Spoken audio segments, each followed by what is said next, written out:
Bonsoir et bienvenue, merci de nous rejoindre pour un nouveau numéro du Grand Direct spécial Pays de Gex. Merci d'être présent, merci d'être déjà fidèle si tôt. Il est 21h précise, nous sommes le mercredi 8 avril.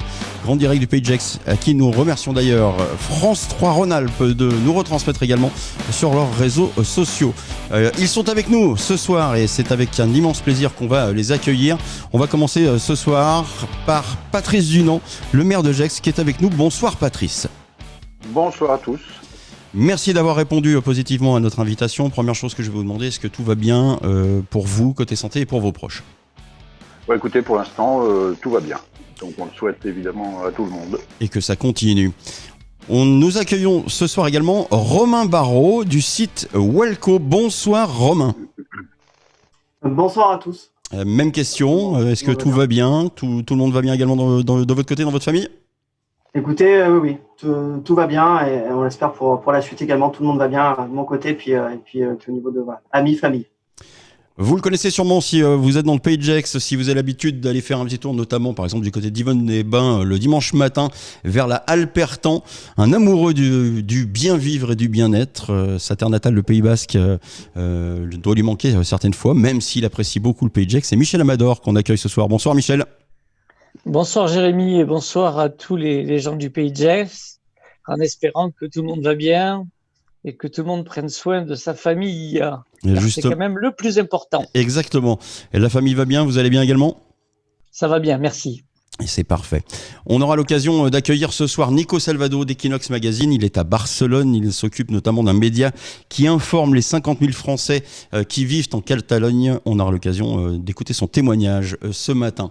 Je vais également accueillir un ami de longue date ce soir, avant de retrouver les derniers retardataires qui devraient arriver dans quelques instants, comme Nicolas Guiton qui sera avec nous.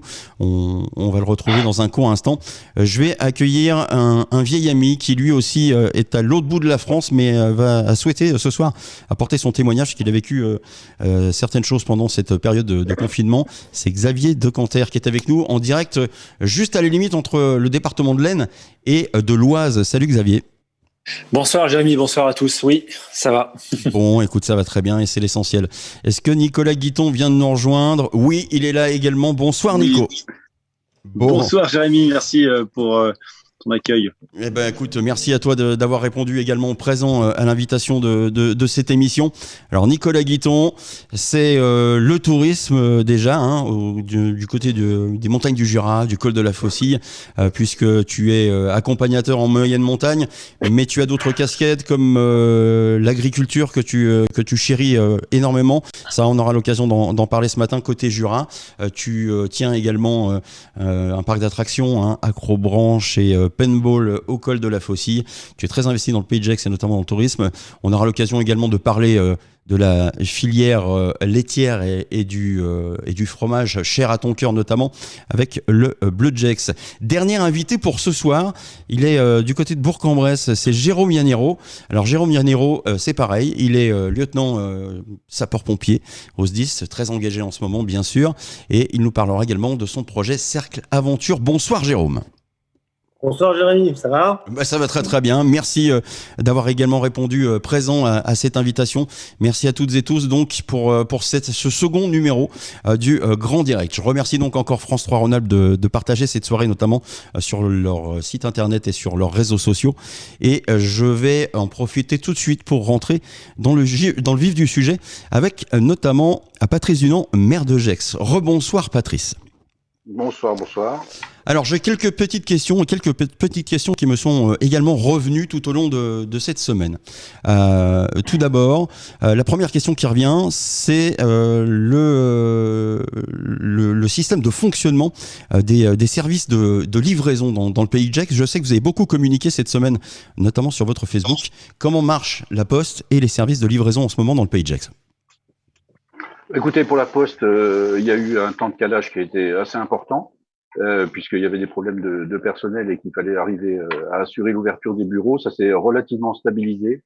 Depuis une semaine, on a des bureaux de poste qui sont pas ouverts à 100%, mais en tout cas par alternance entre Ferney, Saint-Genis et Gex, ça fonctionne depuis quelques jours.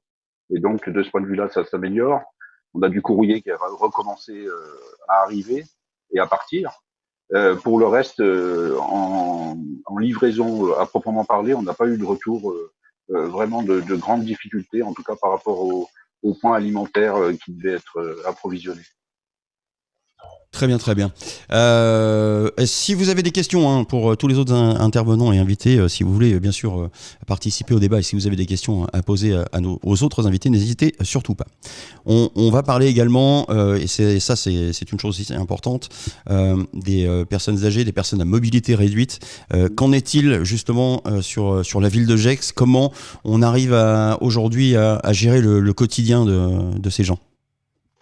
Alors, ça a été les deux points essentiels dès le début de la crise. Ça a été d'une part donc ces personnes dites vulnérables, les personnes âgées ou les personnes à mobilité réduite, et puis aussi le centre hospitalier, puisque le centre hospitalier qui est un EHPAD se situe à Gex et à Divonne pour notre secteur.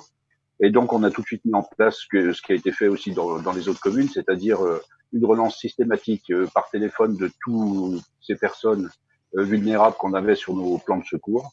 Et donc, on a un suivi qui s'est largement étendu à d'autres personnes de plus de 75 ans, par exemple, qui n'étaient pas forcément listées pour les plans de secours, mais en tout cas qui avaient besoin aussi qu'on les appelle pour l'approvisionnement. On voit d'ailleurs qu'avec le temps qui passe, on a malgré tout, pas énormément, mais de plus en plus de demandes de personnes pour faire les courses ou en tout cas pour avoir un contact. C'est pas forcément pour aller les aider techniquement, mais en tout cas pour avoir un lien qui les rassure d'abord, et puis qui leur permet de ne pas se sentir isolés. Donc ça, c'est géré de façon optimum. On a des conseillers municipaux donc qui s'occupent de secteurs entiers et donc ils se répartissent la tâche à ce niveau-là.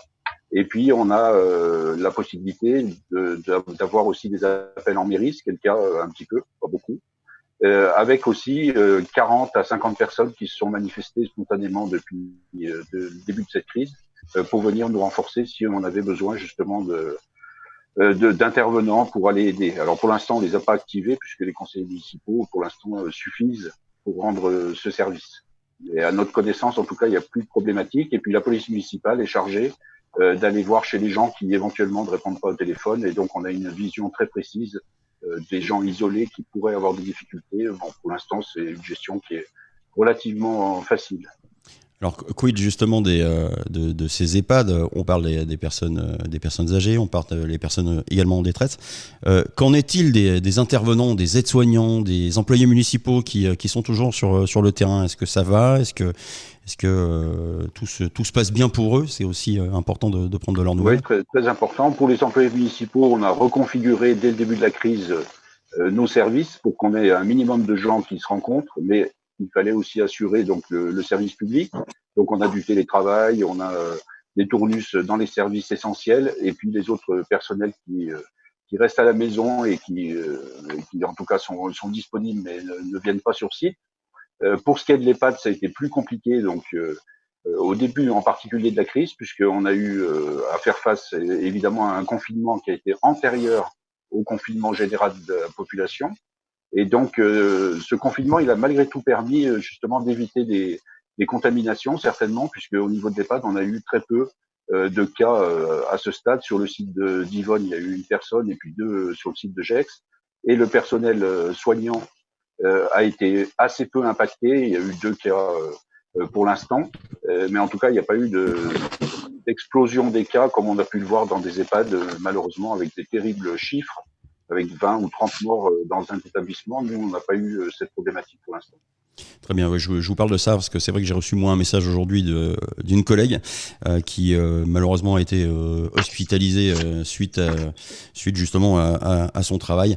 Donc il est bien aussi d'apporter ces témoignages. Justement, à ce sujet, nous allons accueillir Romain Barraud qui a créé en 2018 le site Welco. Rebonsoir Romain.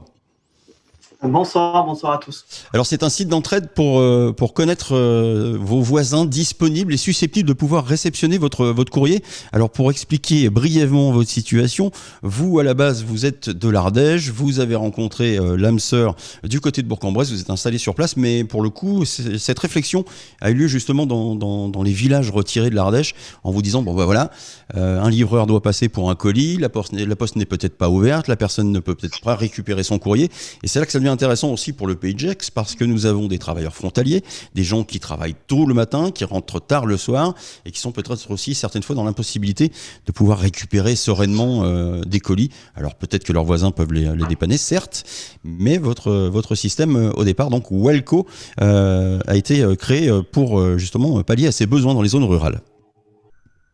Exactement. Nous, ça fait un petit peu plus d'1 an et demi maintenant qu'on crée du lien social entre les gens, puisque Welco, donc à la base, est une plateforme qui référence vos voisins disponibles pour récupérer vos colis en votre absence. On est plus de 8 sur 10 aujourd'hui après un achat e-commerce à être absent de notre domicile pour récupérer un colis, alors qu'on a au final toujours un voisin ou une voisine disponible en journée quand on n'est pas là. Donc à la base, Welco est une plateforme justement qui référence maintenant depuis un peu plus de 2 ans vos voisins disponibles en journée pour récupérer vos colis. Donc, on pratique l'économie collaborative, on crée du lien social à travers notre plateforme. Et donc, justement, pour nous adapter et pour venir en aide à celles et ceux qui ont besoin de soutien et d'aide pendant cette crise sanitaire que nous sommes actuellement en train de traverser, on a décidé volontairement, parce que nous, on intervient dans la logistique. Donc, notre jeune entreprise est à l'arrêt. Donc, du coup, on s'est dit, plutôt que de rester pendant 4 ou 6 semaines sans rien faire à jouer au Monopoly ou à faire du bricolage à la maison, on a décidé volontairement de créer une évolution de notre outil initial pour aujourd'hui proposer gratuitement un espace d'entraide sur notre plateforme pour que d'un côté, il puisse y avoir des personnes qui proposent des demandes rendre service et de l'autre côté, des personnes qui ont besoin d'aide, des personnes vulnérables, pour faire appel à ses voisins et éviter justement de devoir sortir. Donc, c'est des courses en commun, c'est l'achat de médicaments groupés quand on a besoin également, du courrier ou tout simplement prendre des nouvelles de voisins qui sont confinés depuis 4 semaines maintenant. C'est très important. Donc, sur www.welco.io, on a créé un espace d'entraide totalement gratuit. Et aujourd'hui, on a un petit peu plus de 200 mises en relation qui ont été effectuées. Donc, on est très satisfait. En tout cas, on essaye du mieux qu'on peut, grâce à une plateforme numérique, de mettre ces personnes en relation pendant ce confinement. Donc c'est bien, c'est qu'on voit que les gens ont agi et réagi pendant cette période de crise sanitaire avec de bonnes idées et d'aide et d'entraide. Monsieur le maire, on va parler aussi niveau santé. La tendance est légèrement, alors je dis bien légèrement, à la baisse dans les admissions et dans les contaminations. On a bien compris que ça n'était qu'une baisse avant une forte remontée. Est-ce que vous avez des tendances dans les hôpitaux qui nous concernent, les hôpitaux de nos voisins, que ce soit Saint-Julien-en-Genevois ou encore le Châle ?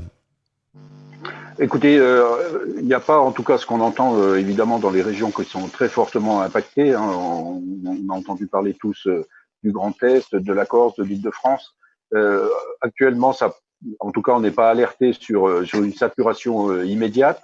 Ce qui est inquiétant malgré tout, c'est que c'est vrai que cette région, en tout cas pour le Pays de Gex et le bassin genevois français, on était relativement, j'allais dire, épargnés entre guillemets.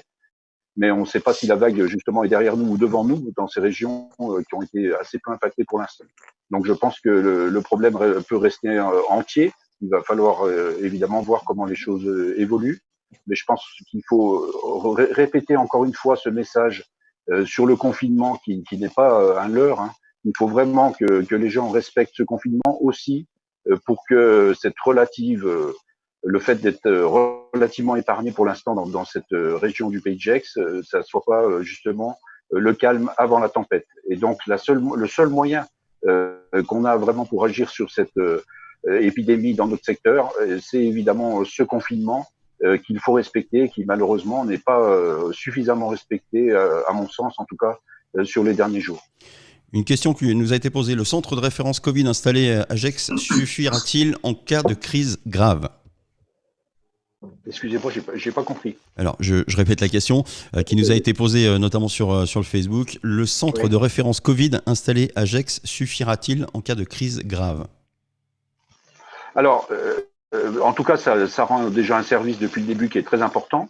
Moi, je rappelle simplement que par l'action de Pays Gex Aglo et la mise en place du centre de soins immédiat, ça a permis de basculer tout de suite sur ce centre de détection. Il y a encore des endroits en France nombreux où cette mise en place n'est pas faite.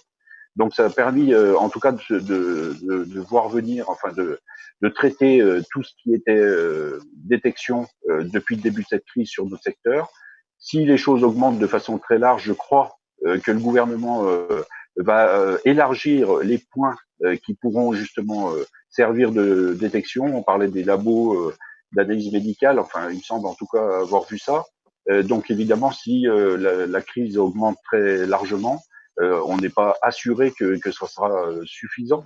Mais en tout cas, c'est un point qui a été très important depuis le début et qui traite évidemment beaucoup de cas, mais qui a encore des capacités assez importantes d'accueil.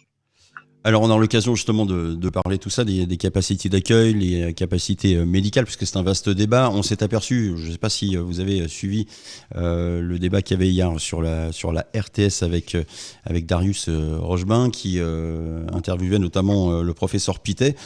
Finalement, on en est au masque, au problème de masque, au problème de gants, au problème de distance sociale. Finalement, on a les mêmes problèmes de partout, et vous verrez le témoignage de Nicolas Salvado tout à l'heure.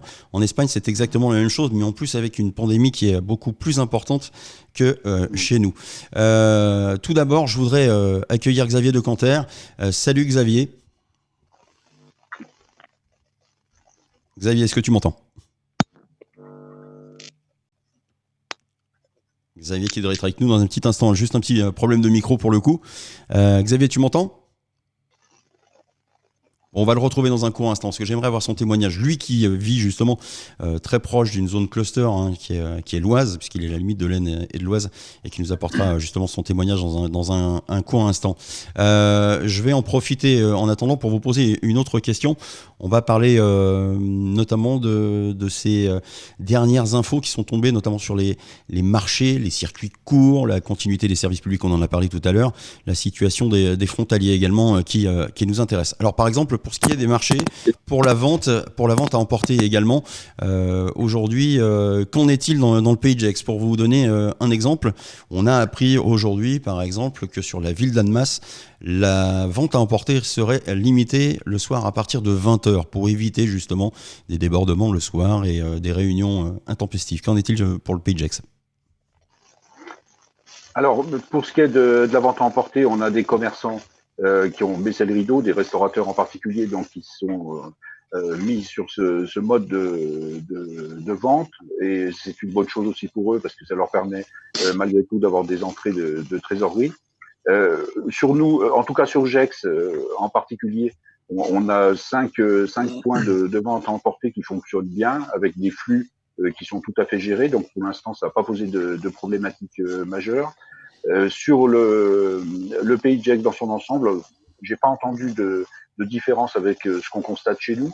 Donc pour l'instant, ça n'a pas l'air de poser en tout cas de problématiques, mais il faut être effectivement vigilant puisque si les ventes à emporter, disons, se déroulent encore très tard le soir, ça peut effectivement engendrer un relâchement sur les consignes pour garder les distanciations sociales et puis toutes les mesures barrières qui sont plus dures à contrôler s'il y a des attroupements qui se forment. En tout cas, pour l'instant, moi, j'ai pas entendu une problématique majeure sur le pays de Gex à ce niveau-là.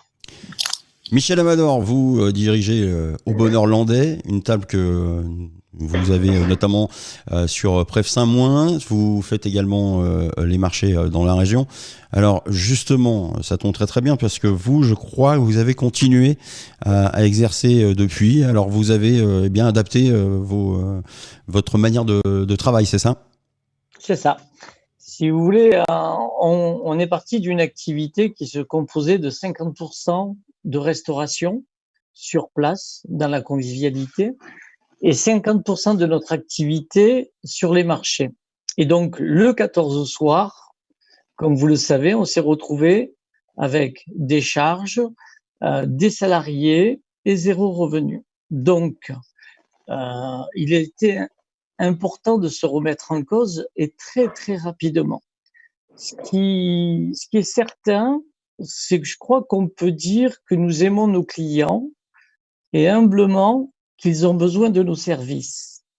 Alors, la priorité pour nous a été d'essayer de garder un lien avec nos clients, avec le pays de Gex et avec la Suisse frontalière.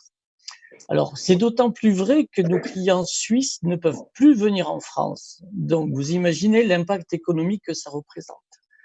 Donc, pendant une semaine, on a réfléchi à quel était le meilleur service qu'on pouvait apporter. Et donc, avec l'accord de Madame le maire de Tlemcen, que je remercie à l'occasion, Madame Aurélie Charillon, nous avons maintenu notre restaurant fermé. On a apporté des contraintes de circulation très strictes. Pour ceux qui connaissent notre site, maintenant, il y a des grilles pour éviter que les gens aillent n'importe où. On a un flux de circulation et les gens viennent, peuvent acheter, peuvent payer à distance, peuvent payer en carte bancaire ou tout simplement, on met un film alimentaire sur le clavier et les gens font leur numéro. On leur met à disposition des gants, etc., etc. Et tout ça nous a mis en évidence que ce n'était pas suffisant. Et donc, la semaine qui a suivi, on a mis en place un système de livraison à domicile. Alors déjà, nous, dans notre objectif, on a d'une façon générale une clientèle assez différente. C'est-à-dire, il n'y a jamais d'attroupement chez nous. Pour des raisons qui correspondent, on ne fait pas certains types de produits qui correspondent à un certain type de clientèle. Donc, sur ce fait, nous, on ferme maintenant à 18 heures. Et donc, il n'y a plus de regroupement après 18 heures. Et ça, c'est important. Donc, c'est la partie, on va dire, la partie restauration de votre activité qui est fermée. Donc, pour continuer, les maires des communes où nous faisons les marchés ont mis en place un système d'information pour les clients, en faisant référence aux clients et aux marchands, en créant un lien pour que les clients puissent passer une commande par téléphone, par mail ou autrement à leur fournisseur et avoir une livraison sans attente sur le lieu de marché. Et donc, merci au maire de Ferney-Voltaire qui a mis ça en place. Et je crois savoir que sur Divonne-les-Bains, c'est en cours de réalisation. Donc, merci aussi à monsieur le maire de Divonne pour cela. Alors, malgré tout, oui. Non, je vous laisse continuer. Malgré tout, il faut être réaliste. On n'est pas sur les chiffres d'affaires que nous faisions par le passé. Donc, il faut être le plus performant pour informer nos clients et nos potentiels clients. Et l'adversité fait souvent que ça met en évidence les lacunes qui peuvent être les nôtres. Donc, nous, personnellement, on a décidé de mettre à plat toute notre communication digitale parce qu'elle n'était pas adaptée à la réalité. Donc, on a fait appel à un spécialiste sur le pays de Gex qui est en train d'essayer de nous faire évoluer le plus rapidement possible et faire lier notre communication par Facebook, par Instagram et par Internet afin de toucher le maximum de personnes pour pouvoir leur apporter le meilleur service possible. Voilà. Donc ça, c'est les premières démarches pour continuer le lien avec nos clients parce que c'est très important que le marché sache qu'on est capable de leur apporter de la proximité en toute sécurité. Alors justement, la proximité, le circuit court, les marchés. Patrice, qu'en est-il du marché de Gex aujourd'hui ? Alors nous, malheureusement, on a pris la décision très tôt d'arrêter, de suspendre le marché. Moi, je regrette absolument pas cette décision, même si je comprends qu'elle a été mal reçue, bien sûr, par un certain nombre de commerçants qui vivent évidemment beaucoup sur ce marché-là. Mais par contre, dans la crise qu'on est en train de traverser, moi je trouve que l'État aurait dû vraiment avoir un discours cohérent sur le sujet, puisqu'il y a eu des flottements aussi sur les marchés, et maintenant ça marche par dérogation dans certains secteurs, ce qu'on peut d'ailleurs comprendre, parce que vous avez des secteurs très ruraux où c'est le seul point d'approvisionnement. Donc nous, on a vraiment décidé de ne pas jouer à ce jeu-là. Pourquoi? Parce que vous avez sur un nombre d'heures très limité une concentration, obligatoirement une concentration de personnes qui était, même si on dit qu'on peut le gérer, etc., qui était incompatible avec justement les consignes qu'on essaye de faire appliquer aux gens tout le reste de la semaine. Donc ce qu'on a fait, c'est qu'on a fourni à une grande surface, donc qui était demandeuse en plus, la liste de nos marchands de fruits et légumes en particulier, pour qu'ils puissent avoir éventuellement un débouché, puisque Carrefour, puisque je ne peux pas le citer, souhaitait justement contractualiser avec eux pour qu'ils puissent écouler leurs marchandises sur le point local. Donc voilà, pour l'instant, il n'y a pas eu de retour de la part des commerçants sur le sujet, parce que c'est peut-être aussi compliqué pour eux, ce que je peux comprendre. Il y en a beaucoup qui viennent de loin. Mais en tout cas, là-dessus, on n'est pas... comment dire, on n'a pas hésité, parce que je pense que réellement c'était un point. D'ailleurs, dans les endroits où les marchés ont été maintenus assez tard, il y avait quand même des problématiques à gérer ce flux sur justement encore une fois sur ce temps relativement court. Pour les marchés courts, le Pays de Gex malgré tout n'est pas une terre de production locale. En tout cas, en ce qui concerne les fruits et légumes, il y a quelques points de production, mais assez peu. Donc il y a des commerçants qui sont disséminés sur le Pays de Gex et puis qui rendent ce service aujourd'hui, et c'est une très bonne chose, mais ça reste relativement limité malgré tout en volume. Bon, après, il reste quand même une filière avec le Jura qui est proche. Nicolas Guiton va peut-être nous en parler. Bonsoir Nico. Oui, bonsoir. Alors, c'est vrai que sur le pays de Gex, d'un côté, on est d'accord, le Jura est notre voisin. Nous partageons ensemble justement les magnifiques montagnes, le col de la Faucille, et j'en passe et des meilleurs. Aujourd'hui, qu'en est-il? Parce qu'il y a la filière fromagère, la filière laitière qui commence un peu à grasser des dents depuis quelques jours. Le monde agricole également, dont vous faites partie. Est-ce que vous pouvez nous en toucher deux mots? Alors, effectivement, dans la vallée de la Valserine, on a la fruitière de Chaiserie-Foran qui est ouverte, bien évidemment, au public, avec les procédures standards au niveau des personnes pour les sécuriser.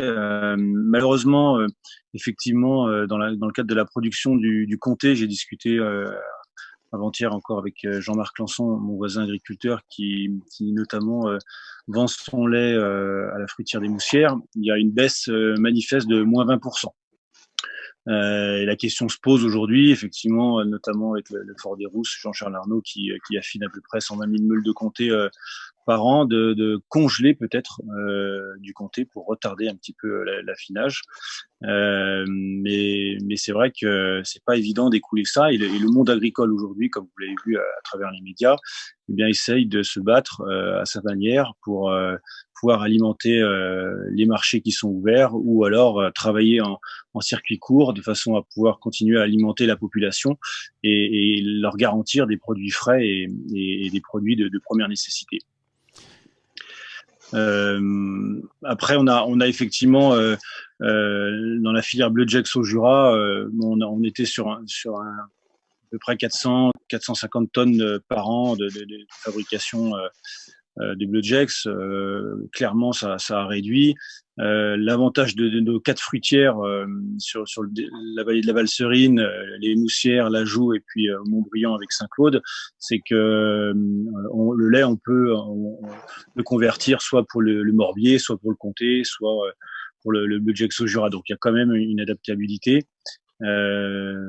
Néanmoins, ça reste quand même problématique, puisque là, effectivement, on a un petit peu d'avance sur la saison. La neige a fondu relativement vite et les vaches sont déjà dans les prés, donc ça va commencer à produire correctement. Il va falloir essayer de trouver des solutions pour pas perdre toute cette matière première.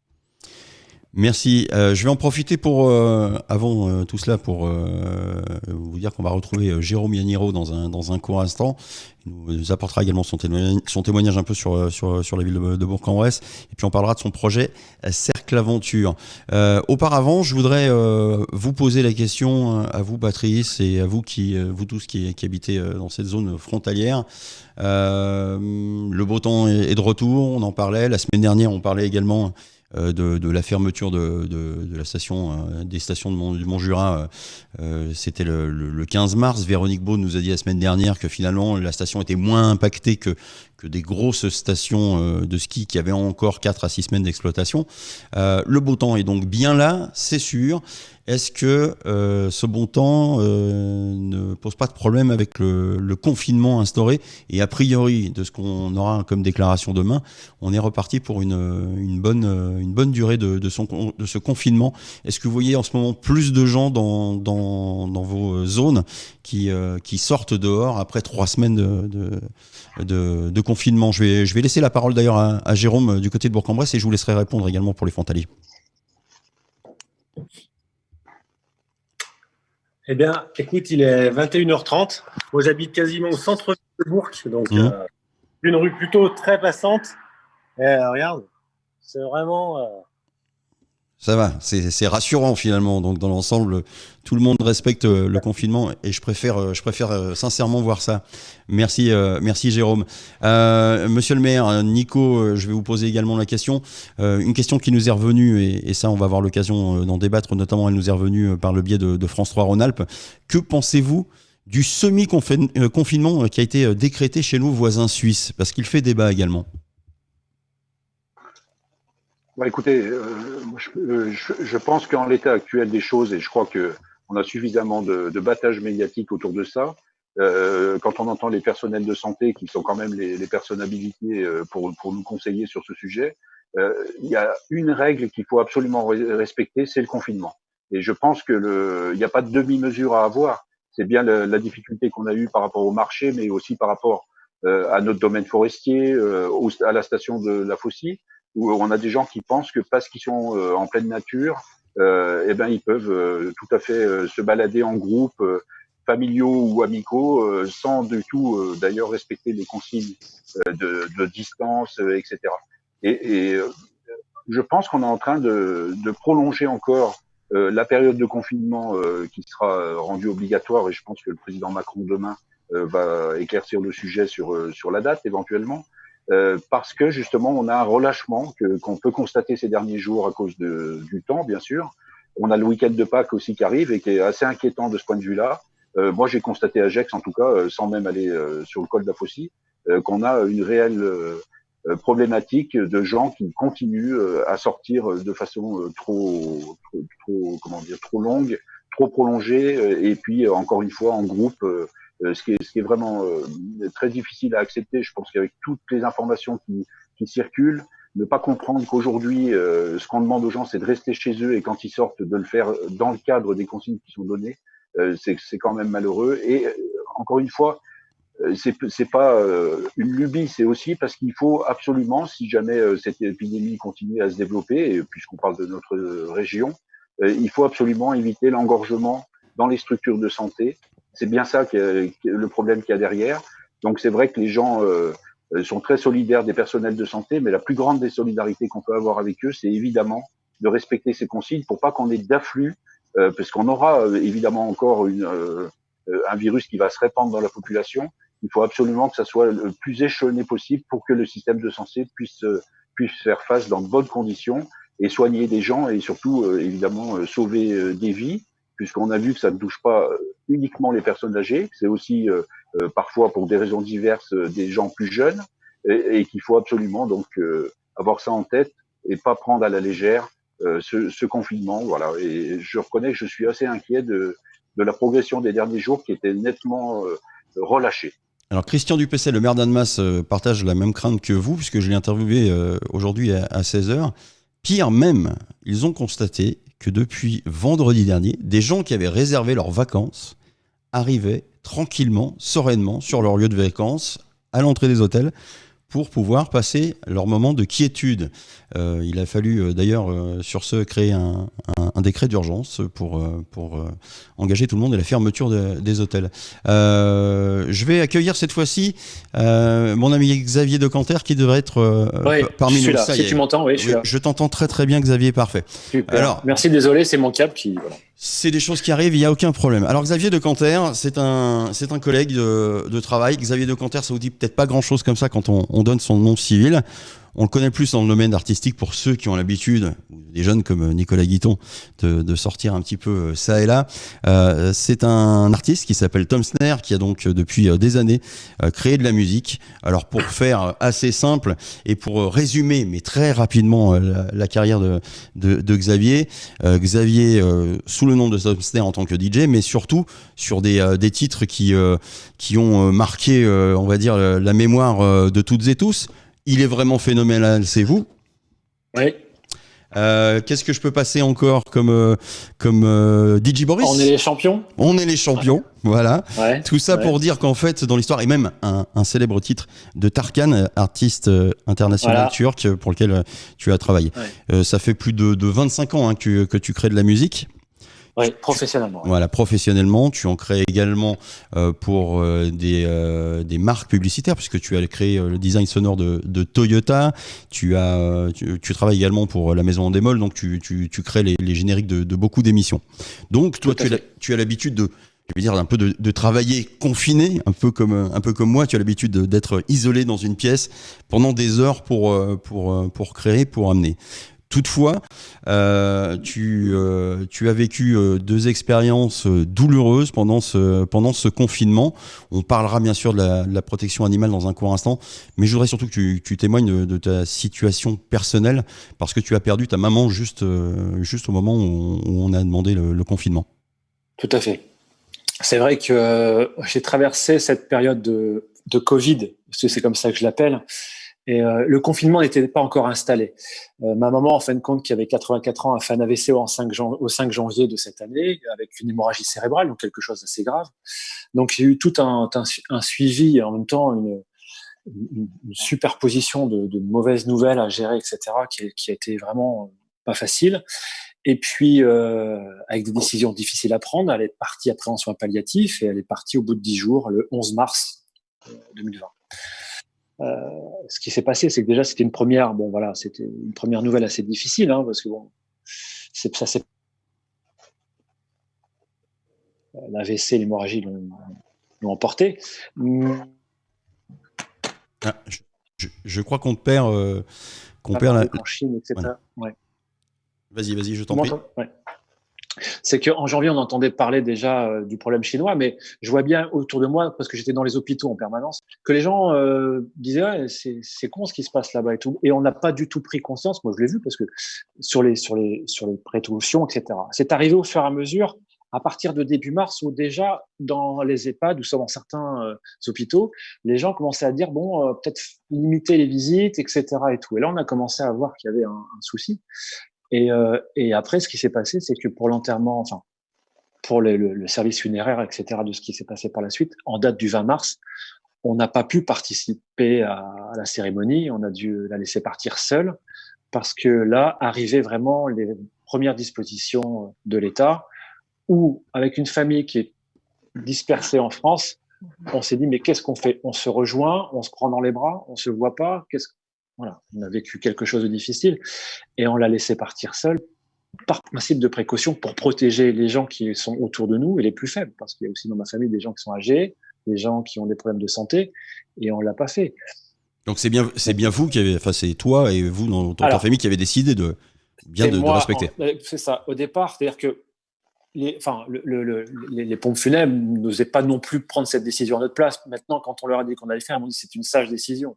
Alors que quelques jours après, et un décret est tombé comme quoi les cérémonies s'étaient limitées à autant de personnes, et en même temps pas de réunion familiale. Donc comment on fait après, quand on a 800 km à faire pour dire au revoir à sa mère, comme mes frères et sœurs, repartir derrière c'était pas possible. Donc nous, on a pris cette décision qui était la plus sage. Et après, on a bien vu au fur et à mesure qu'avec la complication des choses, et notamment avec le fait que les pompes funèbres ont eu affaire à des cas de Covid, Ils en avaient, moi, j'étais sur la région dunkerquoise, donc dans le nord, dans les Hauts-de-France. Le mercredi avant la cérémonie ou la crémation, ils ont eu leur premier cas de Covid. Ça commençait déjà à être inquiet, quoi. Et ils ont dit, bon, comment on va gérer ça? Et après, quand il y a eu l'hécatombe qui est arrivé dans différents hôpitaux et dans les morgues, etc., avec un surplus de personnes à faire, à disparaître, ça a été devenu compliqué pour eux, très compliqué. Donc, c'est ce qu'on a vécu en plein dedans. Très particulier à vivre. Oui, c'est vrai que les Hauts-de-France sont durement touchés. Tu te trouves en plus non loin de la zone cluster de l'Oise. À côté, c'est ça. C'est qu'on était dans une zone cluster avec de la famille en cluster. Donc, franchement, aujourd'hui, je regrette pas de l'avoir fait. C'est une décision. J'y pense tous les jours. Je me dis, est-ce qu'on a bien fait les choses? Est-ce que c'était pas non plus Non. Aujourd'hui, j'en suis convaincu. Et même ma mère l'aurait dit. Elle aurait dit, ne prenez pas de risque. Mais c'est vrai qu'on était dans une zone cluster du côté de Creil. Moi, je suis à 1 heure de 3/4 d'heure de Paris, donc on est vraiment pas loin. Et c'est parti assez vite, mais très très vite. Nous, on s'est rendu compte très très vite de la situation. Et pour revenir un peu au confinement, c'est vrai que là, on sent un certain relâchement quand même. Je trouve qu'il y a comme les gens. En plus, ça, il fait beau dans le milieu rural. Les gens bougent un peu. Mais ce que je voulais dire aussi, c'est que déjà sur. Oui, vas-y, je t'en prie.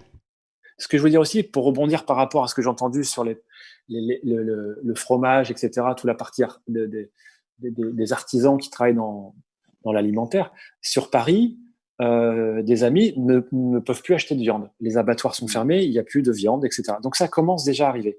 De vous à moi, je suis pour la cause animale, je mange pas de viande tout le temps, je fais attention, c'est pas plus mal, on est dans l'excès. C'est ce que j'ai dit, je pense que la planète reprend ses droits en même temps. On est un peu puni sur ce qui se passe là, je trouve. Et puis clairement, on s'aperçoit d'une chose, c'est que on a toujours pensé que dans notre bien-être dans notre vieille Europe, dans des zones économiquement stables, on s'est toujours dit ça n'arrive qu'aux autres, et finalement on a peut-être un peu oublié de se préparer au pire, ce qui fait qu'aujourd'hui on n'est pas les seuls, hein. On a le droit on a sûrement le droit de se plaindre et de critiquer ce qui se passe, le fait de ne pas avoir de masque, pas avoir de tests, de vaccins, mais il se passe à peu près le même problème un peu partout. Finalement, tout le monde a été pris au dépourvu en se disant ça arrive loin, c'est loin. Et puis, on a commencé à le voir arriver en Italie. L'Italie qui, quand même, avait un problème de problèmes pulmonaires depuis octobre-novembre. Nicolas Guiton, avec qui j'étais au mois de septembre, on a eu une discussion avec un ami qui était avec nous la semaine dernière dans le Grand Direct et qui nous expliquait justement, on avait ces discussions en se disant mais c'est bizarre, il y a des tendances, il y a des trucs, il y a des petites choses qui sont alarmantes, et en fait personne n'a vu arriver ce qui se passait, et ça s'est approché. L'Italie n'est qu'à 200 km à vol d'oiseau du Pays Gex. On est juste séparés par un pays frontalier avec des gens qui justement passent la frontière tous les jours, et c'est arrivé à vitesse grand V. Mais si d'aventure on s'aperçoit qu'en fait l'épidémie était là depuis longtemps, l'aéroport international de Genève a transporté des milliers et des milliers de gens pendant X temps, donc on peut tous être porteurs aujourd'hui. Ouais. Et je sais, moi, là, avec réflexion, je pense, je me demande comment on va sortir de cette crise. Que ça soit économiquement, que ça soit aussi psychologiquement, parce que moi qui suis dans le monde d'événementiel, de soirées, etc., je vois pas les gens avoir une réaction naturelle demain dans une soirée. Je pense qu'il y a déjà, moi, quand on croise les gens dans des rayons, on fait attention, etc. C'est des choses qu'on ne calculait pas avant. Je vois pas en même temps repartir à la normale une relation humaine. Je trouve qu'il va y avoir certainement une sorte de paranoïa parce qu'on attend une deuxième vague, peut-être. Je sais pas. Je pense que les gens seront méfiants à ce niveau-là. Alors justement, on parle un peu d'événementiel, il y a aussi des projets, hein. On a eu l'occasion de parler notamment la semaine dernière de régions qui ne vivent que du tourisme, du tourisme même de masse, hein, comme l'Espagne. Et je vous proposerai d'ailleurs dans quelques minutes le témoignage de Nicolas Salvado d'Equinox Magazine. Juste avant, je vais accueillir Jérôme Yaniro. Jérôme, rebonsoir. Alors Jérôme, vous êtes sapeur-pompier au SDIS de Bourg-en-Bresse. On ne rentrera pas dans les détails du travail. Vous avez votre devoir de réserve et je le comprends bien. Toutefois, juste une petite tendance, est-ce qu'on souffle un peu quand même ? On souffle un peu. Le colonel de Rognoncourt en parlera mieux que moi. En tout cas, ce qu'on peut dire, c'est que le SDIS fonctionne normalement avec une partie dégradée pour tout ce qui est personnel administratif. Donc, on a mis en place beaucoup de télétravail et puis les secours s'organisent de façon, on va dire, adaptée pour gérer au mieux les situations de Covid. Voilà. Donc, après, voilà, comme disait monsieur le maire tout à l'heure, les meilleures choses à faire, c'est de respecter les consignes de distanciation sociale, se laver les mains, ne pas sortir que pour les bonnes raisons. Il faut vraiment que les gens prennent conscience de ça et c'est vraiment la meilleure chose à faire. Je crois que tant que tout le monde n'aura pas compris ça, ça ne fonctionnera pas parfaitement. Voilà. Alors Jérôme, on a eu l'occasion de travailler ensemble il y a maintenant quelques mois en arrière. C'était pour le 125e congrès des sapeurs-pompiers, un moment que nous avons partagé donc du côté de Bourg-en-Bresse. Tous les pompiers de sapeurs-pompiers de France sont venus. Il y avait déjà beaucoup de revendications à l'époque, parce qu'on parle du système hospitalier, on parle de nombreux métiers qui ont besoin d'aide. Les sapeurs-pompiers en ont besoin également, clairement. Vaste question. Là, oui. C'est pareil. on va sur un domaine qui va me dépasser un petit peu. Là, c'est plutôt au colonel de répondre à longue question. Moi, je suis un homme de terrain. Bon, très bien. Alors, pour ça, on en parlera avec le colonel une autre fois. Par contre, on va aborder maintenant le sujet événementiel, cette partie que vous aimez, qui vous engage aussi à côté de votre métier. Vous avez un projet que vous menez à bras depuis très très longtemps, parce que je vous suis régulièrement sur vos voiliers. Vous avez Cercle Aventure. Est-ce que vous pouvez nous en parler un petit peu ? Oui. Alors, Cercle Aventure, c'est une association de 1901 qui existe depuis 20 ans. Et puis, depuis 2008, on fait pas mal d'expéditions à travers le monde, surtout dans les régions polaires. Suivi par beaucoup d'écoles. On travaille avec des écoles du département de l'Ain et puis d'autres écoles. Là, justement, on avait un gros projet qui partait faire tous les volcans méditerranéens, un projet éducatif, mais aussi écologique, avec les gens du Siquarium de Port-Camargue, pour faire un peu une étude d'impact sur la pollution méditerranée et puis faire le tour de tous les volcans italiens. Il y avait aussi comme projet de participer au Bol d'Or cette année, qui vient d'ailleurs d'être annulé, là, il y a quelques semaines. Tu as dû en entendre parler. Oui. Donc, du coup, voilà, la vie s'arrête un petit peu avec ce Covid, mais c'est un arrêt nécessaire de toute façon. Je discutais avec Michel Cavaillès, qui est le patron de Port-Camargue, qui est le plus grand port de plaisance d'Europe. C'est quand même le deuxième port au monde, avec plus de 5500 bateaux. Et il me disait, donc ils ont mis complètement le port à l'arrêt. Toutes les activités nautiques sont interdites. Donc, bien la voile que la pêche, personne ne sait. Il y a vraiment une drôle d'ambiance à la Walking Dead. Bon, voilà, c'est un peu, c'est inhérent un peu à ce qui se passe en ce moment. Donc là, pour nous, pour l'expédition qui devait partir au mois de mai, je pense que même si le Covid est terminé, on ne pourra pas partir en Italie, parce que je ne pense pas que les frontières se rouvrent aussi facilement. Maintenant, si on peut naviguer, on va travailler avec nos écoles sur l'impact de pollution Méditerranée.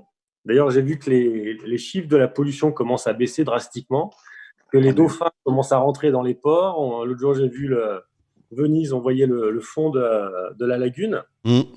Donc, c'est étrange de revoir à quel point la vie reprend ses droits quand les activités humaines s'arrêtent. Alors, justement, Nicolas Guiton, tu vas peut-être pouvoir réagir là-dessus, parce que j'avais déjà posé, moi, la question la semaine dernière. C'est vrai qu'on peut se réjouir de cet impact environnemental, mais qu'est-ce qui va se passer après ? Parce qu'il va falloir relancer les machines. Il y a des choses qui sont inquiétantes, parce qu'on s'aperçoit qu'en mettant des choses à l'arrêt, il se passe aussi des mini-catastrophes, parce qu'il y a quand même quelque chose cette semaine qui est passé un petit peu à travers de tout le monde. Il y a eu un incendie dans le secteur de Tchernobyl. On s'est aperçu que les arbres qui brûlaient avaient grandi ces 30 dernières années avec une radioactivité assez importante. Qu'est-ce qui va se passer après, quand il va falloir relancer l'industrie, justement, parce que on consomme beaucoup d'énergie aujourd'hui, que ce soit pour les réseaux sociaux, que ce soit pour Internet, le fait d'être toujours à la maison, mais on produit moins derrière. Il va pas y avoir un pic quelque part, un problème à un moment ou à un autre ? Alors moi, je suis pas spécialiste. Je sais pas, mais je te demande, puisque je sais que tu. Ces questions, c'est vrai que je suis en contact permanent avec la nature. Aujourd'hui, ce qui est très clair, c'est que on voit nettement la faune sauvage venir de plus en plus proche de nos habitations. Encore récemment dans le Jura, là, il y a un lynx qui a été vu à moins de 150 mètres et qui a été filmé par une habitante.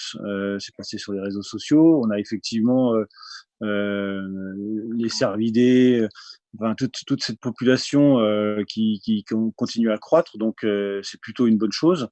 Maintenant, je pense qu'il y aura un après Covid, ça c'est évident. Les gens qui pensent qu'on va remettre la machine en marche, c'est à mon avis une grosse erreur. Il y aura de tels dégâts et puis ça va prendre tellement de temps qu'il va falloir qu'on continue notre adaptation, parce qu'on est dans l'adaptation aujourd'hui. On est au creux de cette crise et on est en train de remonter, on est en train d'essayer de trouver des solutions, de s'adapter. L'homme a toujours été cette démarche d'adaptation, c'est ce qui fait qu'aujourd'hui il vit. Et certainement qu'il va falloir qu'on aille à l'essentiel.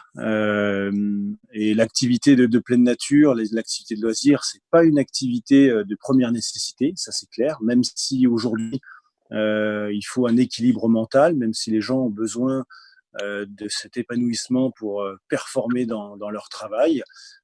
C'est vrai qu'on a la chance d'avoir des personnes aujourd'hui dans le monde hospitalier qui se donnent à 200%. Je sais pas comment ça va se passer dans les semaines qui viennent, parce qu'à force de tirer trop sur la corde, on va être certainement dans des cas de burn-out.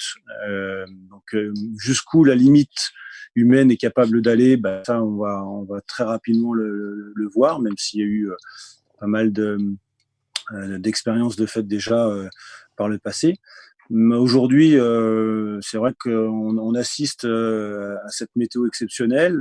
Les gens ont envie de sortir. Je crois que dimanche dernier, il y a eu un vététiste d'Yvonne qui a eu un grave accident et qui, du coup, surcharge le milieu hospitalier. Ça, c'est le gros problème qui arrive pratiquement dans toutes les régions, puisque je vous rappelle qu'il a quand même un décret, une loi qui interdit aujourd'hui d'être à plus de 100 mètres d'altitude de son domicile. C'est une loi qui a été mise pour la montagne, justement pour éviter ce genre de problème. Nos voisins avec le Mont Blanc et toutes les montagnes ont décidé de mettre ça en place parce que, justement, il ne faut pas monopoliser des gens dans cette période. Et donc, ça arrive quand même chez nous aussi.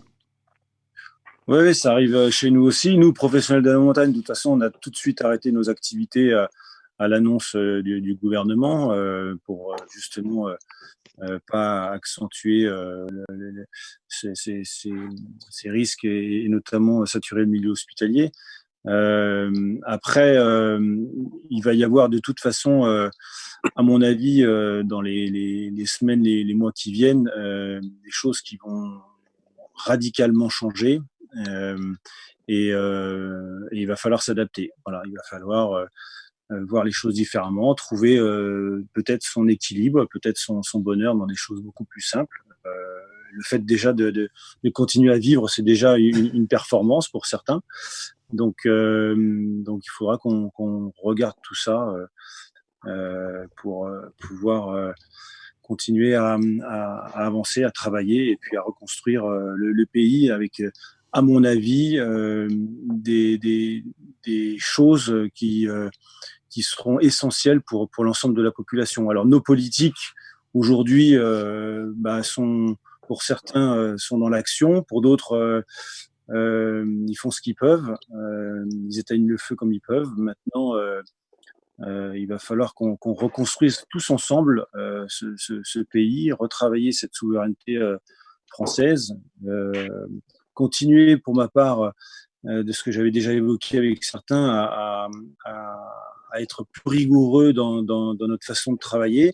Je crois qu'à l'époque, le service militaire était un très bel exemple pour ça. Ça permettait déjà de se préparer à ce genre de situation de crise.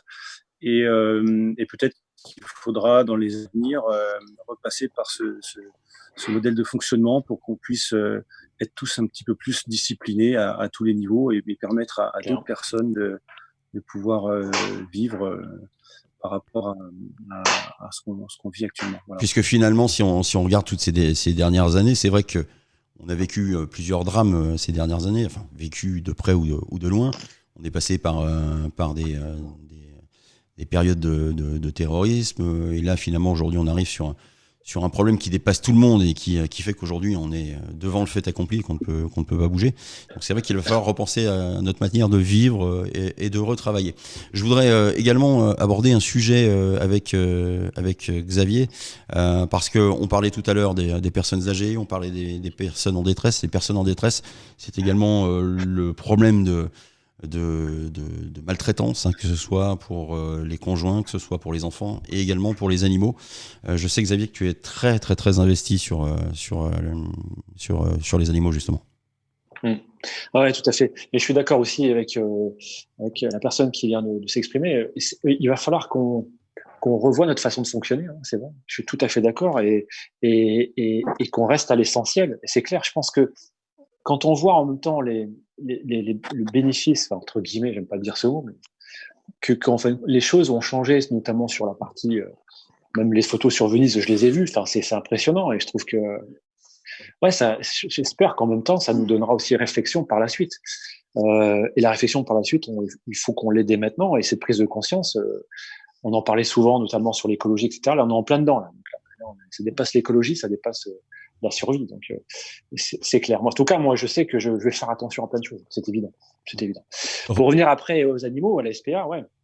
Moi, je défends cette cause depuis un petit moment. Et c'est vrai que là, aujourd'hui, ils sont débordés, parce que je suis en relation sur certaines associations, notamment dans ma région, où les associations sont débordées parce que, voilà, il y a un abandon en masse à cause d'une idée où le Covid pourrait passer de l'animal à l'homme, chose qui est pas possible, en tout cas du chien, en tout cas non. Il n'y a rien qui a été prouvé. Et les études, enfin, il n'y a pas d'études, mais les vétérinaires disent bah non. Donc, ce qui fait que les gens abandonnent leurs animaux, ce qui fait qu'il y a une multitude d'euthanasie, parce que de toute façon, on ne sait pas quoi en faire. Et puis les SPA sont fermés pour le moment. Vous me confirmez, tout Patrice? Tout est fermé. Patrice, fermé dans le Pays de Gex également. Le SOS Animaux donc fonctionne. Ouais. Par contre, pour l'instant, interdit au public. Oui, parce que c'est une délégation de service public de Pays de Gex Agglo, et donc le SOS Animaux fonctionne. La situation, en tout cas locale, au niveau de SOS Animaux est tout à fait normale, puisque j'ai eu donc confirmation par la responsable de ce service qu'il n'y avait pas de problématique particulière qui avait été relevée au niveau du Pays de Gex pour l'instant par rapport à cette situation. C'est chez nous, c'est dans les Hauts-de-France en tout cas. Voilà, chez nous par contre c'est l'inverse. Les gens sont débordés et donc là en tout cas voilà, la SPA fonctionne en interne, c'est sûr. Ils font les promenades, ils donnent à manger, bien sûr, ils s'occupent des animaux, mais il y a beaucoup d'appels comme quoi voilà, il y a des chiens errants, il y a des chats, etc. C'est surchargé, donc ils vont éliminer aussi une certaine partie des bêtes. Bon, en plus de ça, personne peut les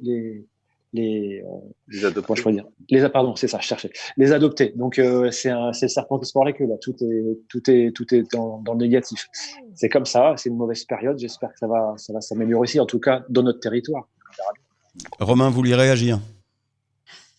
Oui, je voulais réagir sur ce qui avait été dit précédemment, notamment sur cette façon de consommer, peut-être qui changerait après cette crise sanitaire. Nous, aujourd'hui, on a créé une économie collaborative qui existe depuis 2 ans. Notre volonté et notre souhait, on a vu, il y a un très gros élan de solidarité qui s'était mis en place par rapport justement à cette situation actuelle. Notre volonté, notre but, ça va être de pouvoir la faire perdurer dans le temps. Et surtout que les gens comprennent bien ce qui est en train de se passer, que c'est grave, et surtout que cette façon de consommer-là soit dans la durée et soit qualitative. C'est-à-dire qu'aujourd'hui, on voit des personnes qui sont en train de s'entraider, qui sont en train de se dire finalement peut-être que je vais moins consommer sur Internet, et pourtant je vous parle en tant que plateforme numérique. Nos principaux clients aujourd'hui, ce sont des web marchands. J'espère que les gens, dans leur façon de consommer au niveau local, vont dire ok, j'ai découvert pendant ce confinement des producteurs locaux qui font de super produits qui justement nous permettent de nous nourrir de façon qualitative, et je pense que ce qui est très important, et nous en tout cas on va essayer de le faire à notre niveau, ça va être d'essayer d'évangéliser au mieux possible ces personnes-là qui aident les personnes vulnérables aujourd'hui, parce que savoir que ce qui se passe aujourd'hui, c'est que habituellement, c'est notre communauté de retraités qui récupère les colis des proactifs. Aujourd'hui, ce sont les proactifs qui sont en télétravail qui rendent service aux personnes les plus vulnérables qui, à la base, récupèrent leurs colis. Donc, ces personnes-là, justement, le but, ça va être de les garder sur le long terme et en espérant qu'il y ait une petite révolution du consommateur qui pourrait se mettre en place en consommant de manière plus responsable autour de chez soi et de manière plus correcte aussi. Alors justement, je vais réagir là-dessus. Finalement, c'est le b.a.-ba de notre manière de travailler aujourd'hui. Et Michel Amador va sûrement acquiescer ce que je vais dire. Mais finalement, on peut continuer à faire du commerce en étant en local, en faisant travailler les gens autour de chez nous et en se servant également de plateformes et de systèmes d'aujourd'hui. La proximité peut très bien se marier avec la technologie d'aujourd'hui. Michel? Ah, de toute façon, la réalité nous amène à ceci. Il faut s'appuyer sur les outils de notre temps qui correspondent à la situation que nous vivons. Ce qui est dommage dans tout ça, c'est qu'il y a beaucoup d'effets d'annonce qui sont faits et qui sont que des effets d'annonce. Alors, tout ce que j'entends, il y a rien à dire, hein, c'est le bon sens. Mais moi, je m'inquiète énormément pour l'économie qu'on va découvrir bientôt, parce que d'abord, c'est pas tout le monde qui utilise les outils actuels pour développer leur activité, mais je redoute énormément de déception par rapport à ce qui est annoncé aux entrepreneurs et la réalité qui va se passer. Alors Michel, finalement, si vous êtes encore là après pour relancer, c'est tout ce que je vous souhaite, parce que j'ai encore envie de venir envie de venir découvrir de belles viandes chez vous. Au pire des cas, vous pour ceux qui n'auront pas d'internet ou de système de nouvelles technologies, vous demanderez à Nicolas Guillon de vous prêter sa calèche avec ses chevaux et il vous emmènera faire le tour des villages pour vendre vos viandes. On peut y arriver comme ça, l'entraide solidaire. Avec grand plaisir. Mais je prendrai les miens de chevaux dans ce cas pour faire le tour du village. Parce qu'effectivement, malgré ce que je fais, je suis très proche du monde animal. Et faut jamais oublier que pour bien manger, il faut respecter ce que l'on mange. Je suis entièrement d'accord. Et là, j'acquiesce ce que vous dites, Michel, parce que je suis venu plein de fois chez vous. Vous m'avez convié à des soirées avec des découvertes de viande où je pense que j'ai dû manger excessivement de viande ce jour-là, mais je préfère préconiser du bon produit et en manger moins souvent. On a eu l'occasion de discuter ensemble de nombreuses fois de l'exemple du veau sous la mer. Voilà, c'est quand même nettement mieux quand le veau reste avec sa mère, qu'elle continue à téter le plus normalement du monde. C'est bon pour lui, c'est bon pour tout, et c'est même bon pour la filière alimentaire. C'est évident, mais il faut jamais oublier que demain, il faut que l'homme reste au centre de notre société, que la terre reste au centre de notre société, que les animaux restent au centre de notre société, mais surtout que l'argent ne soit pas la priorité de notre société. Parce que tant qu'on sera guidé par uniquement cet objectif, on va retomber dans les mêmes pièges que nous avons. Et moi, c'est ce qui m'inquiète, parce que honnêtement, il y a beaucoup de personnes qui se remettent en cause. Mais en même temps, il y a beaucoup de gens qui sont conditionnés depuis des années et des années. Et dès que le système va repartir, ils vont remettre en place le process qui était le leur. Et d'ailleurs, ce process, il intéresse aussi les gens qui nous dirigent, parce que tant que les gens feront ce qu'on veut qu'ils fassent, rien ne changera et ça va recommencer. Voilà, dommage. Mais on va être positif, on va dire que l'homme, la terre et l'animal va rester au centre de notre société demain, et il faudra consommer différemment, il faudra avoir des relations autrement, et il faut rester surtout très très optimiste. En tout cas, nous personnellement, on a décidé de continuer à donner du bonheur à nos clients en étant à leur écoute, en respectant toutes les règles, mais surtout en respectant les individus, parce que on sent de la tristesse quand même. Il y a des gens seuls, Aujourd'hui, on a livré des gens sur Divonne, mais qui étaient dans un état de tristesse parce que isolés. Oui, en plus, on s'aperçoit qu'on est un peu plus de 3 semaines de confinement. C'est pas terminé. Et c'est pas terminé. Nicolas, vous allez sûrement pas me contredire, mais l'homme est capable de tenir combien de temps? 21 jours en moyenne en confinement avant de vraiment, je vais dire, péter les plombs? Alors l'homme, il est capable de tenir pas mal de temps. Néanmoins, ça dépend comment il s'organise. La première des choses, c'est déjà de se mettre un planning avec des horaires pour s'occuper. C'est vrai que le fait de rien faire, finalement, on perd un peu la notion du temps. Et donc, c'est pareil pour les entreprises. Il faut dans ces situations de crise, s'organiser, communiquer, mettre en place des processus avec ses proches, avec ses collaborateurs, et puis savoir comment ils vont, avoir des petites attentions. Finalement, c'est ce que disait le bon néerlandais, c'est vraiment se préoccuper de chacun, puisque dans notre société aujourd'hui, l'individu il tient pas longtemps. C'est ensemble qu'on va beaucoup plus loin. Donc ça commence par des petites attentions, et ces petites attentions, on les retrouve aussi dans le milieu de la ferme. C'est un peu ce principe de fonctionnement où il faut s'occuper des bêtes, il faut s'occuper de la terre, il faut s'occuper des personnes qui sont autour de nous, de la famille, et puis partant de là, on a déjà une bonne énergie positive qui permet d'avancer et qui permet après de pouvoir construire les choses correctement.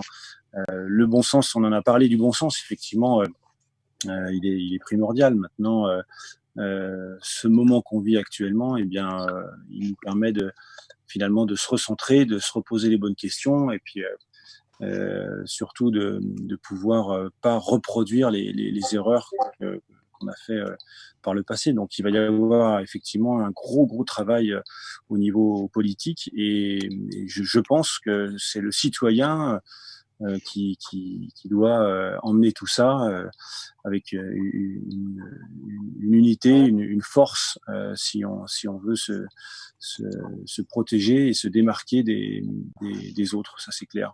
Quand on voit actuellement, on n'a pas parlé de l'Europe, mais on a déjà je pense dans le pays de Gex pas mal identifié les problématiques.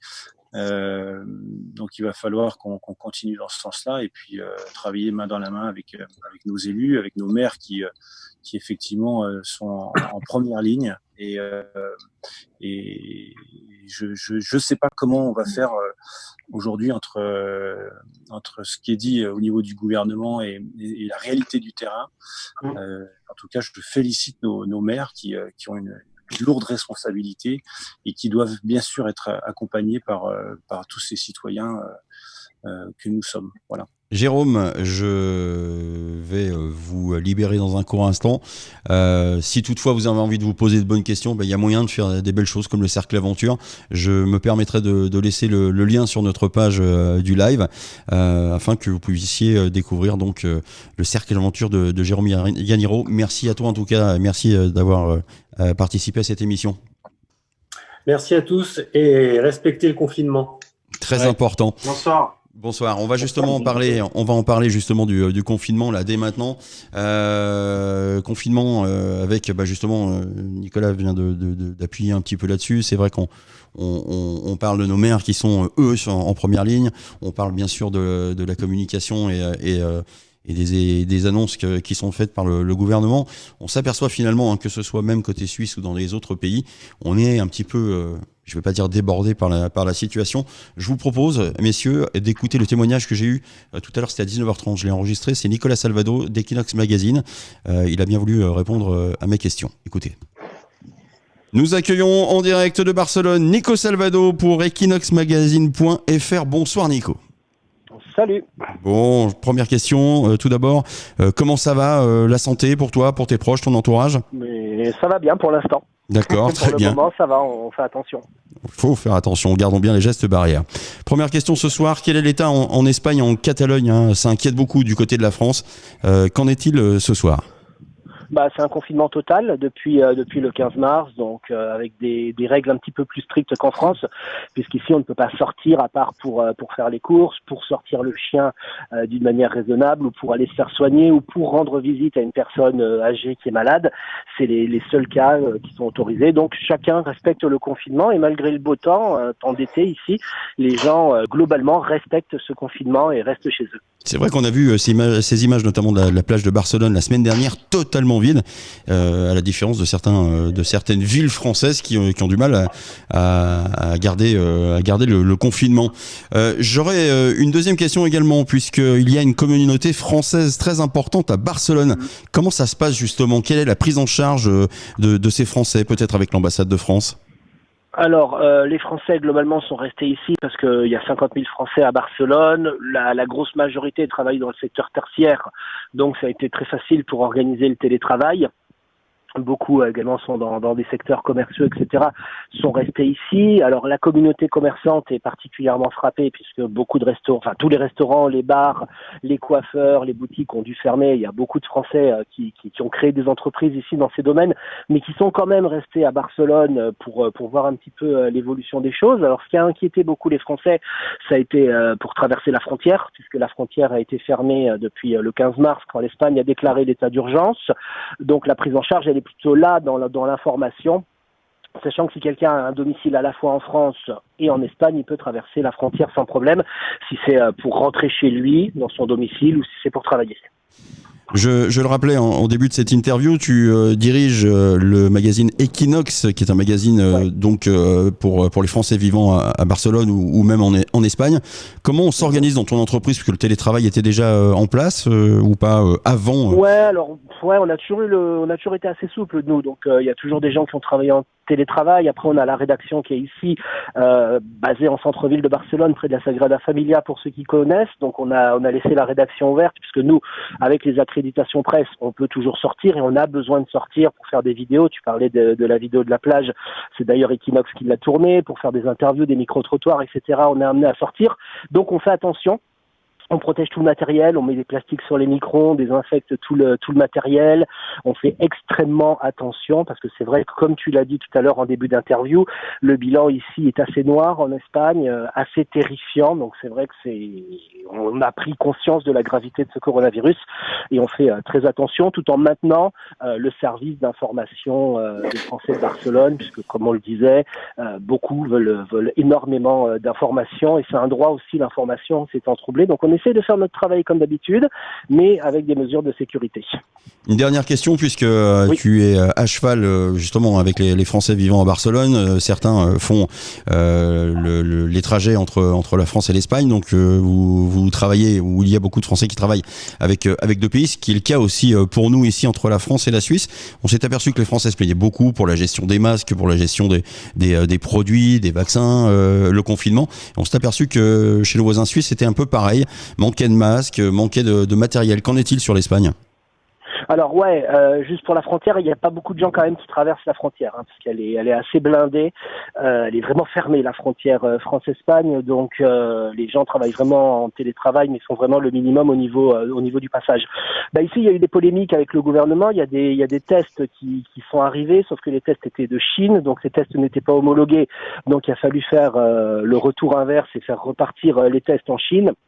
Et pareil, il y a un manque criant de masques depuis le début de la crise, depuis le 15 mars, depuis l'état d'alerte. Les pharmacies ont été dévalisées en masques et le soir même, il y avait plus de masques. Donc, le matériel dont on dispose, c'est en priorité pour les personnels soignants, évidemment, les médecins, les infirmiers, la police, les livreurs qui continuent à travailler. Après, c'est vrai que la population se fait des masques de fortune. Il y a beaucoup de tutoriels qui circulent sur le web pour se faire ses propres masques avec ses mains ou avec des machines à coudre. Donc, pour le moment, c'est un petit peu le chaos à ce niveau-là, en attendant effectivement que du matériel arrive. Eh bien, merci Nico, je te souhaite le meilleur pour la suite. N'hésite pas à nous donner des nouvelles et à revenir quand tu veux. Ça marche. Merci. Avec grand plaisir, merci. Voilà, on s'aperçoit que c'est un petit peu la même chose que chez nous. Je voudrais justement avoir une réaction sur ce qui vient d'être dit. La chose la plus effarante quand même dans l'histoire, c'est l'histoire de ces tests qui ne sont finalement donc non agréés Communauté européenne et qu'on renvoie parce qu'on ne peut pas s'en servir. Nico ? Bah, très clairement, j'ai vu passer une blague il y a pas longtemps sur le fait que le matériel qu'on avait besoin tout de suite pour gérer la crise, on va l'avoir dans 2 mois. Très clairement, c'est sûr que c'est pas acceptable dans un pays qui est une 5e ou 6e puissance mondiale. On est en plus de ça des experts, médecins, professeurs qui sont là pour nous orienter dans le bon sens, ne puisse pas, en tout cas, qu'on puisse pas savoir. Je pense que laisser les gens dans une situation où on ne sait pas, c'est pas acceptable. Alors je vais me faire l'avocat du diable sur ça, parce qu'on s'aperçoit que finalement en Angleterre c'est également le cas. C'est pas super bien géré, il faut quand même reconnaître le truc. Oui, c'est pire en Angleterre. On a le problème en Espagne. David Krops, qui était avec nous la semaine dernière, nous disait que son patron l'avait fait rapatrier en urgence parce qu'il commençait à réquisitionner les stades de foot pour en faire des hôpitaux de fortune.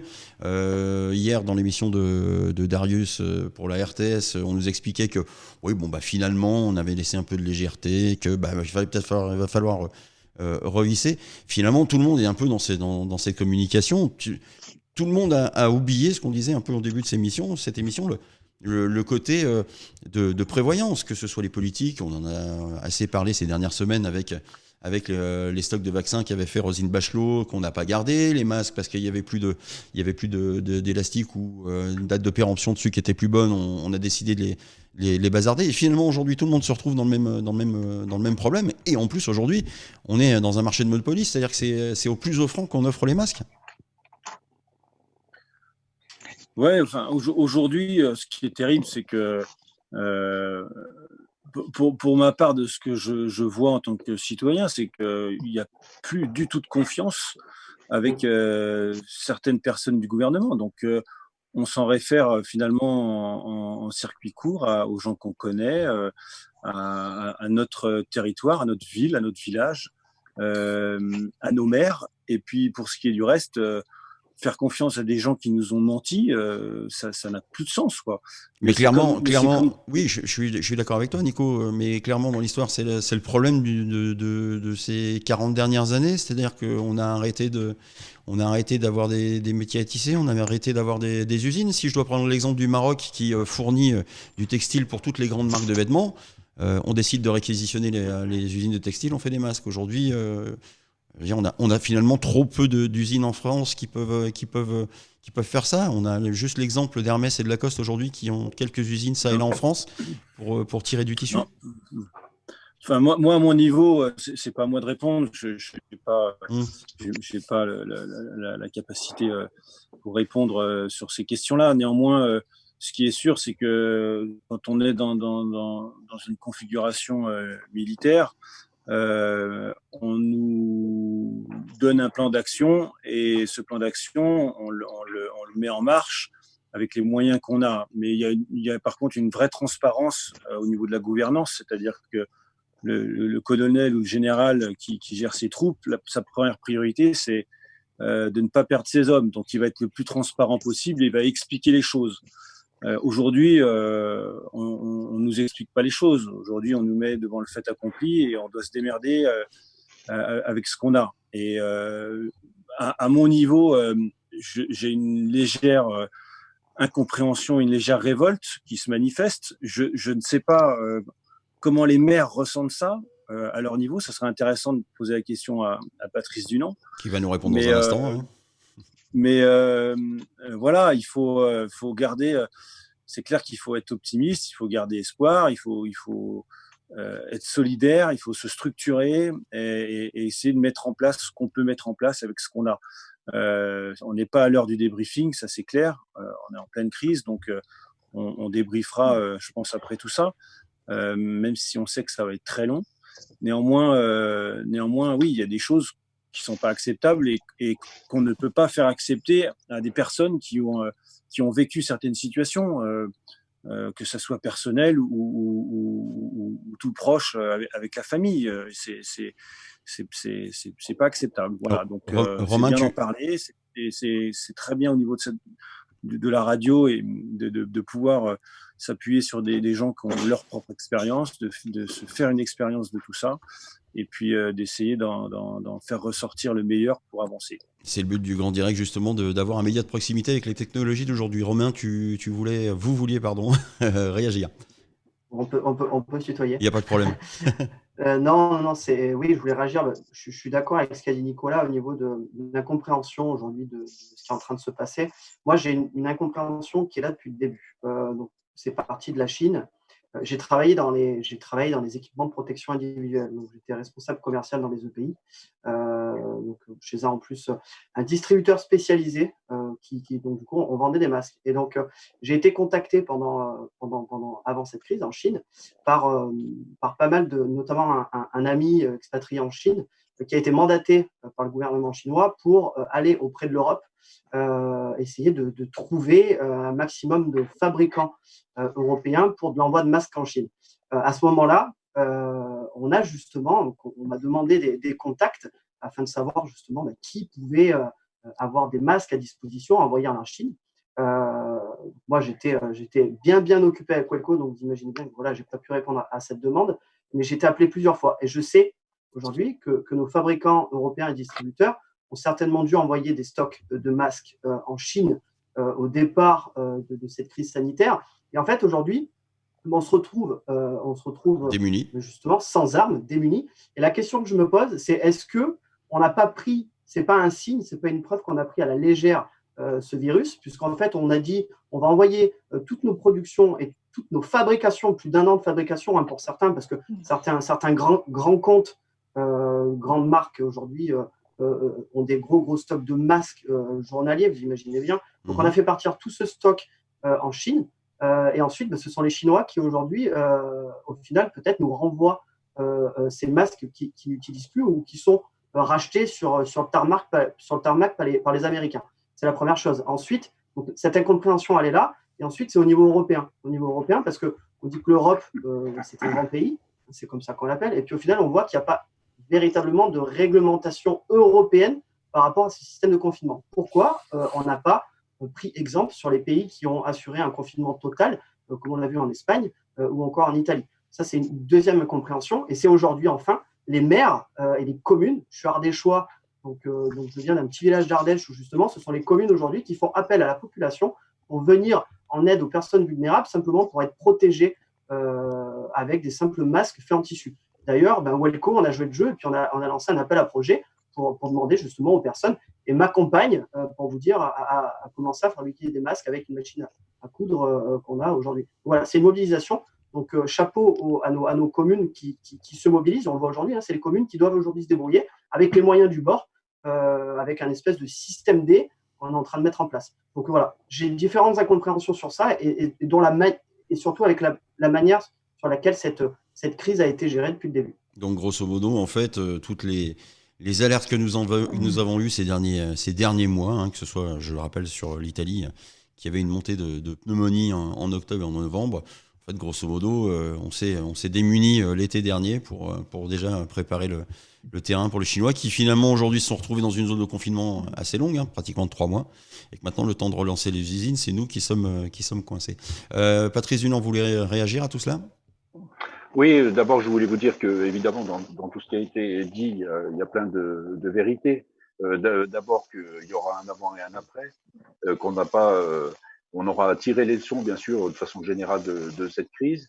Moi, je suis pas dans la dénonciation de quoi que ce soit, parce que pour l'instant, notre rôle, le rôle des maires et des élus en général, c'est justement de gérer le quotidien en étant attentif à la santé de nos personnels, mais bien sûr de nos concitoyens. Moi, je voudrais simplement dire que notre souci pour l'instant, et encore une fois, il y aura évidemment un débriefing, entre guillemets, au terme de cette crise, parce qu'il faudra quand même savoir comment les choses se sont passées, si elles ont été gérées comme il faut ou pas. Mais aujourd'hui, notre préoccupation, c'est de savoir comment on peut soutenir notre personnel de l'hôpital. Et je répète encore une fois que la meilleure façon de le faire, c'est une fois de plus de rester confiné. Comment on va pouvoir tenir sur la durée si il faut équiper effectivement en masque toute une population, alors qu'on sait que les commandes sont compliquées et que, en tout cas, elles auront un décalage dans leur arrivée. Donc c'est ça concrètement ce qui nous préoccupe aujourd'hui. La discipline au quotidien qu'il faut absolument faire respecter malgré tout, et c'est pas la partie la plus facile. Le système D, c'est vrai, mais c'est aussi le rôle de la commune qui a été souvent décrié, et on se rend compte dans cette crise que la commune elle a tout son sens, qu'elle soit petite ou qu'elle soit grande, puisque effectivement c'est au niveau local qu'on arrive à être les relais, parce qu'on connaît notre population et qu'on a aussi la possibilité en proximité de résoudre un certain nombre de problèmes. C'est vrai que moi, ma préoccupation aujourd'hui, c'est pas très honnêtement de tirer des leçons pour l'instant de tout ça. On est en pleine crise. Il faut donc avoir toutes ces actions auprès de nos populations. Je suis très inquiet, évidemment, aussi pour l'économie locale, et on en a parlé longuement là tout à l'heure. Donc très inquiet, bien sûr, parce qu'on a un tissu économique qui va souffrir, bien entendu, et d'ailleurs, ça va toucher tout le monde. Ça va toucher d'abord nos commerçants, les indépendants, qui sont pas à la fête, c'est le moins qu'on puisse dire, mais par ricochet, toute la population, y compris les frontaliers, les salariés, et nos fonctionnaires qui font un travail aussi remarquable. Je voulais souligner que ce soit au niveau de la santé, mais aussi dans l'organisation de ces cellules de crise et de tout le travail qui est mis en place, avec une distinction entre les problématiques politiques qu'il y a pu y avoir depuis des décennies sur la désindustrialisation du pays. On expliquait évidemment qu'il fallait un pays en col blanc et qu'on n'avait plus besoin des cols bleus, comme on disait à l'époque. On se rend compte avec cette crise que les gens qui sont essentiels, c'est les métiers qui ont souvent été dénigrés. C'est la caissière de la grande surface, c'est l'agriculteur, c'est évidemment les gens qui travaillent dans le système de santé et qui ont été très très mal traités, il faut bien le dire, depuis très très longtemps. Donc évidemment que tout ça, c'est des remises à plat qu'il faudra faire, mais en tout cas, je voudrais rendre hommage, et si vous permettez, je voudrais rendre hommage à tous ceux qui œuvrent, que ce soit dans les hôpitaux, mais aussi dans la logistique, les éboueurs, les employés de commerce, et puis nos fonctionnaires qui sont aussi souvent décriés, mais qui font un travail formidable. Et puis dire aussi que il y a bien sûr la défiance au niveau politique général, mais on a aussi la chance d'avoir malgré tout un circuit administratif d'État. Et je voulais souligner le rôle du sous-préfet, par exemple, dans notre arrondissement, et du préfet de l'Ain sur des problématiques transfrontalières, par exemple pour l'histoire de l'ouverture des douanes et tout ça, et qui sont très présents et qui nous épaulent au quotidien. Donc je voulais aussi le souligner. Moi, j'ai envie de dire, ça va être difficile. Il faut s'attendre évidemment à des mois et peut-être même des années de complications multiples pour notre population. Mais je suis optimiste aussi sur le ressort qu'il y a à la base, et le ressort, c'est chacun de vous, les gens qui écoutent, mais bien sûr tous les acteurs, que ce soit économiques ou locaux. Il y a un ressort qui est là, il y a des choses qui se remettront en place différemment, bien sûr, parce qu'il y a des prises en compte de problèmes environnementaux aussi qu'on a évoqués. Mais en tout cas, je suis optimiste pour l'avenir, parce que je crois qu'on a cette force en nous. Il faut que tout le monde relève les manches, et puis on va essayer aussi au maximum dans nos communes de soutenir nos commerçants, nos artisans, avec les moyens qui nous seront peut-être donnés par l'État au niveau législatif pour pouvoir intervenir pour les aider. On a déjà pris un certain nombre de mesures pour les commerçants qui sont logés, par exemple, dans les locaux de la ville et dont on a suspendu les loyers déjà depuis le début de la crise. C'est un exemple. Mais je pense qu'il faudra aller au-delà et être présent auprès de nos artisans et nos commerçants en particulier, mais pas seulement, pour pouvoir encaisser ce choc qui va de toute façon être très compliqué.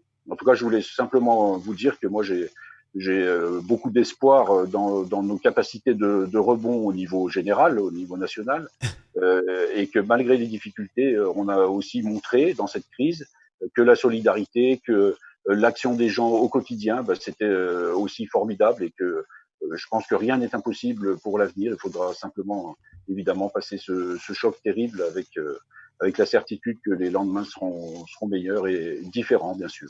Bon, finalement, la chose positive dans l'histoire, c'est que dans l'ensemble, il y a plus de gens positifs, plus de gens qui essayent d'en tirer le positif et de partir vers le positif que le négatif, et c'est tant mieux.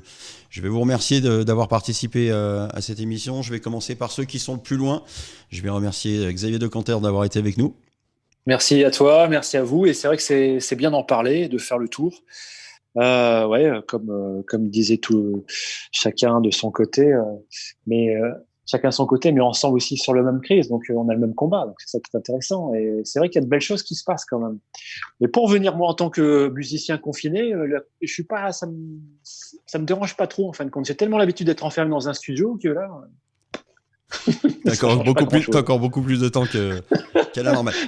En même temps, vu que tu nous as sorti des grands titres pendant nos années de Coupe du Monde gagnée par la France, peut-être que tu auras le temps de nous sortir l'hymne de sortie de crise. Tu pourras nous sortir. C'est plus la même époque, c'est plus du tout pareil. Bon, je suis pas sûr. Mais c'est pas le sujet qui m'inspire, ça en plus. Bah ouais. Très bien. Je te remercie en tout cas d'avoir participé. Passez une bonne soirée. Tous. Et protège-toi, bien sûr. Hein. Au revoir. Merci à vous. Ciao. Je vais en profiter pour dire également bonsoir à Michel Amador qui est avec nous. Je vous invite vraiment, hein, lorsque tout sera rentré dans l'ordre, si vous ne connaissez pas encore Michel et le bon Irlandais, allez faire un petit tour du côté de l'Alpertan le dimanche matin, par exemple au marché de Divonne ou à côté du stade de Prèves-Saint-Moins pour passer un petit moment, ne serait-ce déjà pour passer un moment convivial, parce que le personnage et les équipes sont adorables, je tiens à le dire et je le dis du fond du cœur et sincèrement. Et puis si toutefois vous avez envie de découvrir de la roubia, si vous avez envie de goûter de la vache ou autre viande maturée, tout cela agrémenté d'un petit tartoire d'aloyaux, n'hésitez surtout pas. Vous serez bien accueillis, vous serez le bienvenu. Merci Michel. Merci Jérémy. En tout cas, moi j'ai eu grand plaisir à participer à ton émission. J'ai entendu de très belles choses qui me donnent envie de monter sur les monts du Jura parce que il semble que par là-haut, il y a des gens pas mal.